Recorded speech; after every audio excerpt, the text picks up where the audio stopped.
doom and gloom for the Xbox brand as a whole at the moment, just like the rest of the gaming industry of this year. But can things turn around?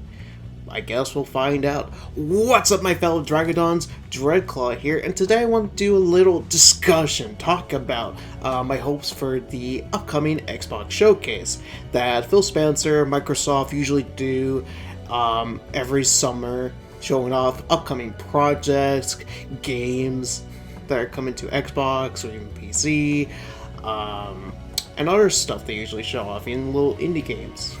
At the moment, when it comes to the Microsoft brand as a whole, their gaming division has not been the best recently. It's a huge understatement given the layoffs and shutting down Tango Studios, Arcane as well. Hopefully the employees there find some work. Especially it's more sad when it comes to Tango Studios. It's still so freaking stupid. I've told some friends of mine, it's like, I even told them the quote about, like, oh, we need more games like Hi-Fi Rush. It's like, okay, why'd you get rid of them to begin with? Are you fucking morons? It's pretty much are. It's being run by monkeys.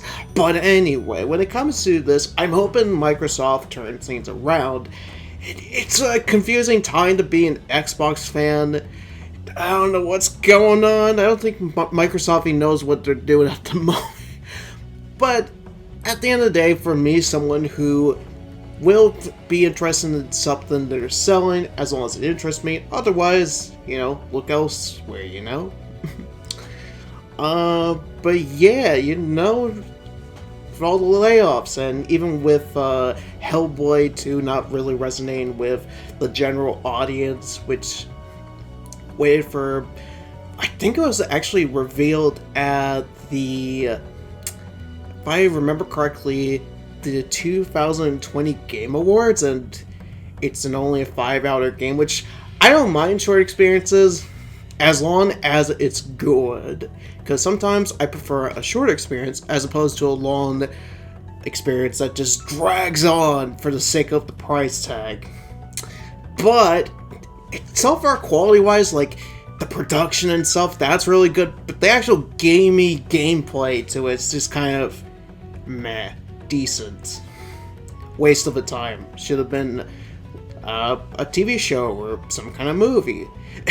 Unless you're into the cinematic experience stuff, which I'm not personally. I just find that stuff not really my thing, but if you're a person who's into those, more power to you, as I always say.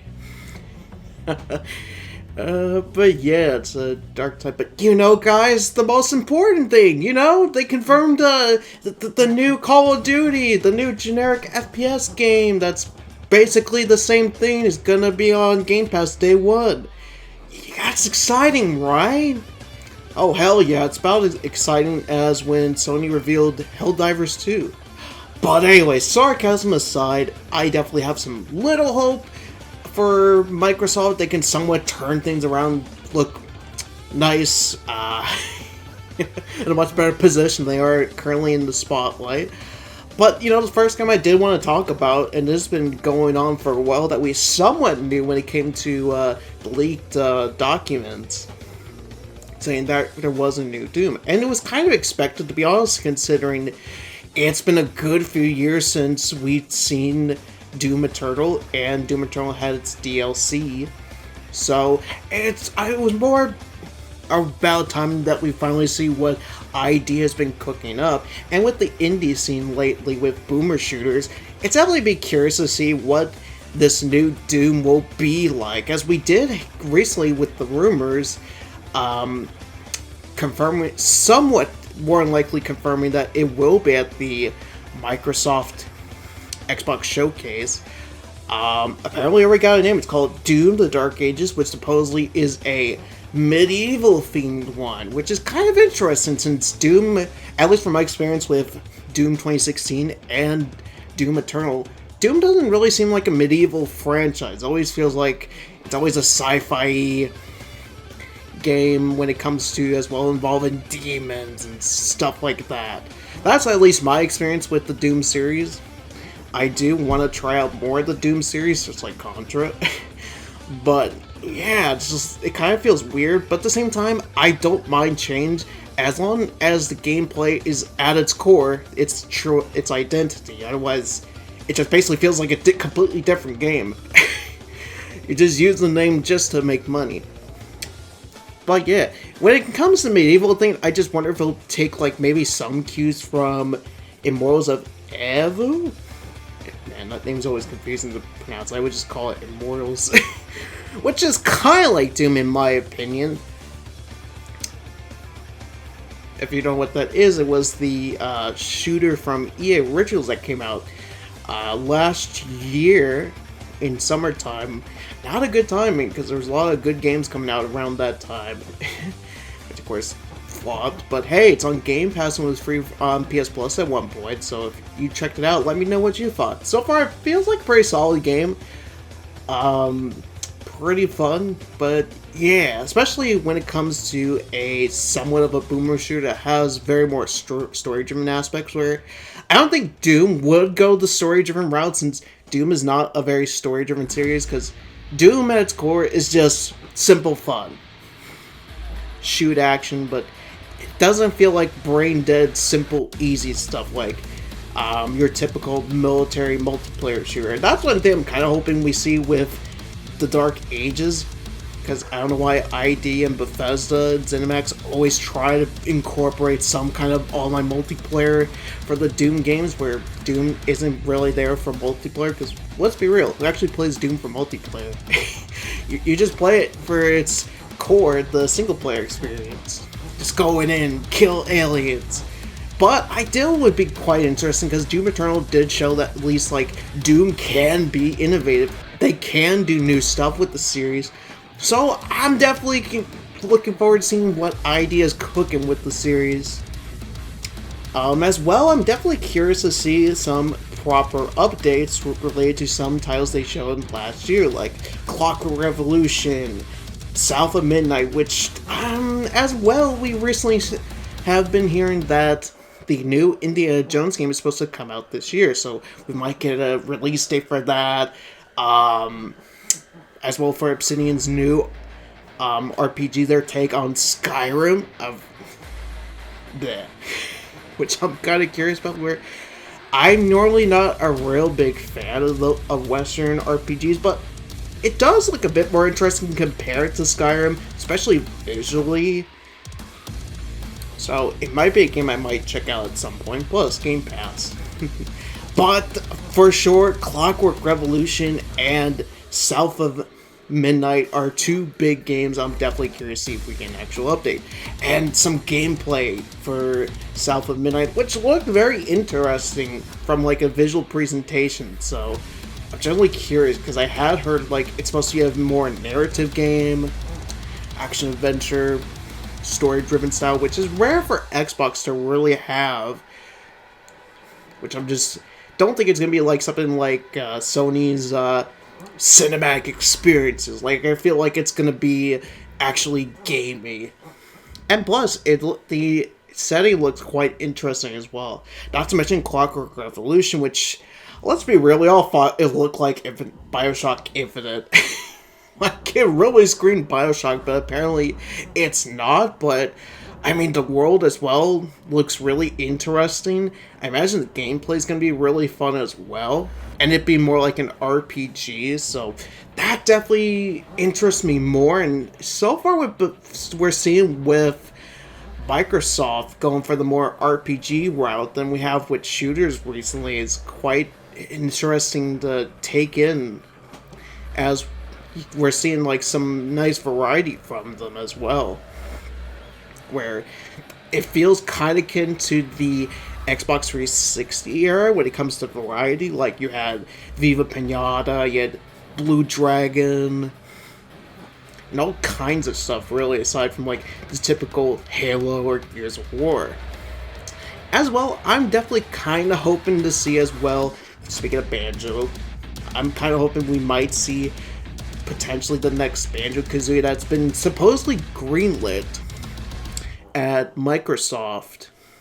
if we don't see it this year, maybe we'll see it at least maybe next year when they're properly ready to show it off. Because I'm kind of curious to see what Microsoft can do, since Banjo-Kazooie is somewhat in the spotlight again, thanks to Smash Ultimate being the most hyped reveal, besides Sephiroth, Joker, and Sora. I don't think we're going to see Kingdom Hearts 4 out there, because Square might have their own thing or their ideal reveal for it. But I do imagine we might see something from Square Enix, as they've been a little bit more friendly when it comes to the ecosystem of Microsoft lately. With the recent reveal that we're going to see Dragon Quest 3 coming to the platform as well, which I think that's going to be saved for the Nintendo Direct, and there's some speculation when it comes to that situation as well, but I'm not going to get into it. But there are definitely other RPG people you should check out for that theory right there. But as well, I do imagine we might see some indie games, but the big one I'm thinking of more than anything we're going to see, maybe with third-party wise, we're probably going to get Capcom to show some stuff. Now, I don't think it's going to be Monster Hunter Stories Remastered, being like, oh hey guys, it actually is coming to Xbox. Okay guys? I'm not taking the copium. I'm not taking the copium for that, but if that ever does come to Xbox gamers should definitely pick it up. Both that and Stories 2, both fantastic RPGs. But definitely when it comes to that, Sega for sure. Now it won't be Persona 6, but I imagine at least we'll probably get an announcement of officially seeing that Shin Megami Tensei 5 Vengeance is coming to Game Pass. Which, I mean, hey, more Atlus games coming to Game Pass. Where I think that's going to be another thing they'll show, basically, is Game Pass stuff. But back to the Capcom thing. Because there have definitely been a lot of times where Capcom shows up to the Microsoft stuff, and we'll probably get a release date for Path of the Goddess, which is this weird strategy game meets action game that looks akin to Pikmin. As a huge fan of the Pikmin series, I'm definitely curious for this. How this plays out. I'm definitely, it's definitely going to be a day one purchase for me personally. But the last thing I did want to talk about is probably the Xbox series that I really liked in the past, and I played a bunch, was the Gears of War series. Now, of course, when I mean that, pretty much is the second one, and the first one to an extent. But when it comes to the Xbox shooters, as I've always said, I'm not much of a shooter person. There are a few exceptions, and stuff like Gears is a few exceptions to the multiplayer-based shooter, but I really just played Gears for the single player. But I definitely think more likely we're going to hear from Collision. They're going to finally show off Gears 6. As I know, Gears 5 was not well liked, as I played a little bit of it. Doesn't seem that bad, but I mean, I'm more likely going to go back and try to finish Gears 5 on my own time and see what it's like. But the one thing I have been like hearing a little bit with Gears 6 is Gears of War going open world, which seems kinda odd for a series like that to go open world. Or is Microsoft just basically telling Collision, hey, we need this to be open world because people love open world games? Which I'm hoping is not the case, because as I always say, not every franchise needs to go open world. Gears of War works at its best when it's linear. It doesn't need to be some open world game. We already have a bunch of those to begin with. But yeah, just in general, I don't get that mindset why everything needs to be open world. Especially when we're starting to get somewhat of a fatigue when it comes to that type of genre.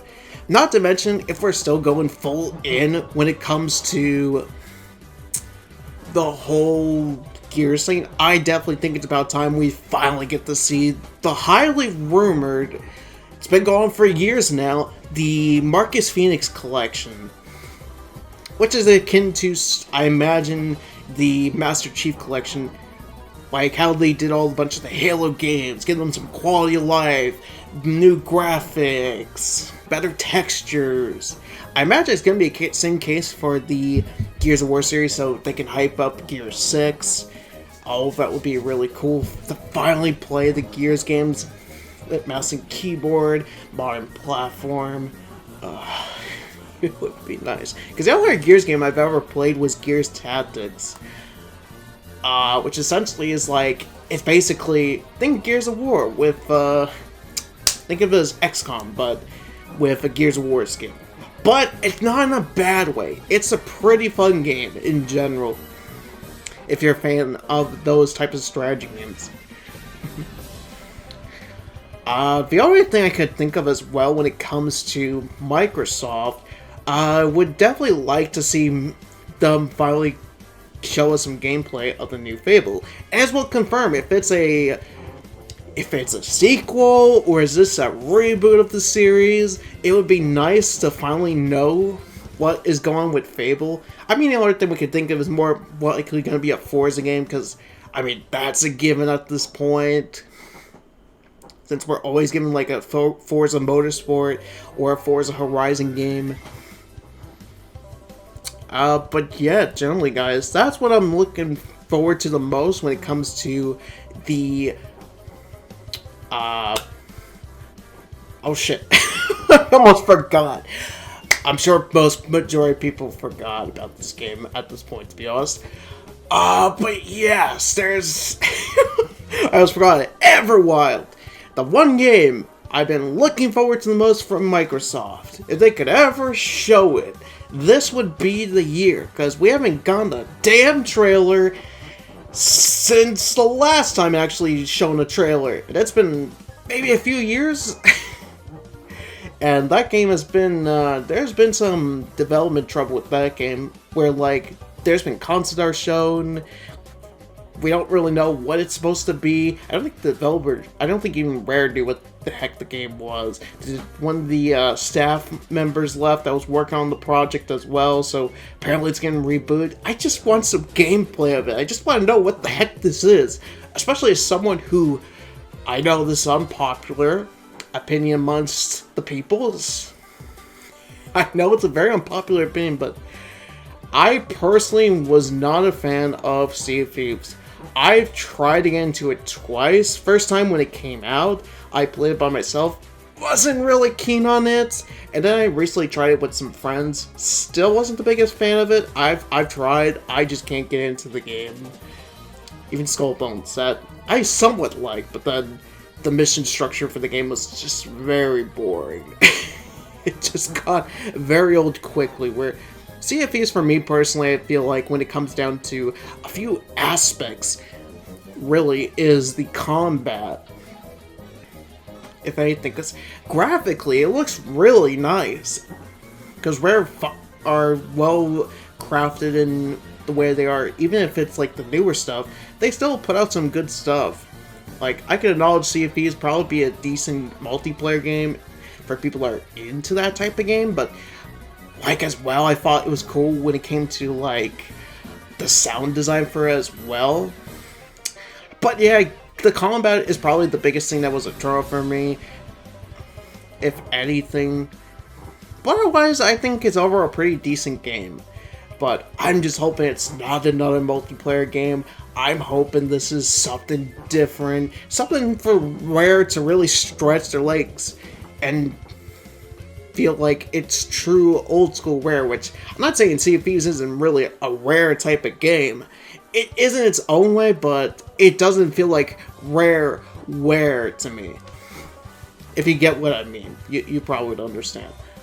But yeah, generally guys, that's all I got to think, because I mean the other obvious thing is probably more likely going to be the Starfield DLC. They'll finally show stuff on that. But yeah, that's generally what I'm looking forward to the most when it comes to the Xbox showcase. And we got only a few more days until they start doing all these events. What are you looking forward to the most at the Xbox event? If you are going to watch it, anything in particular?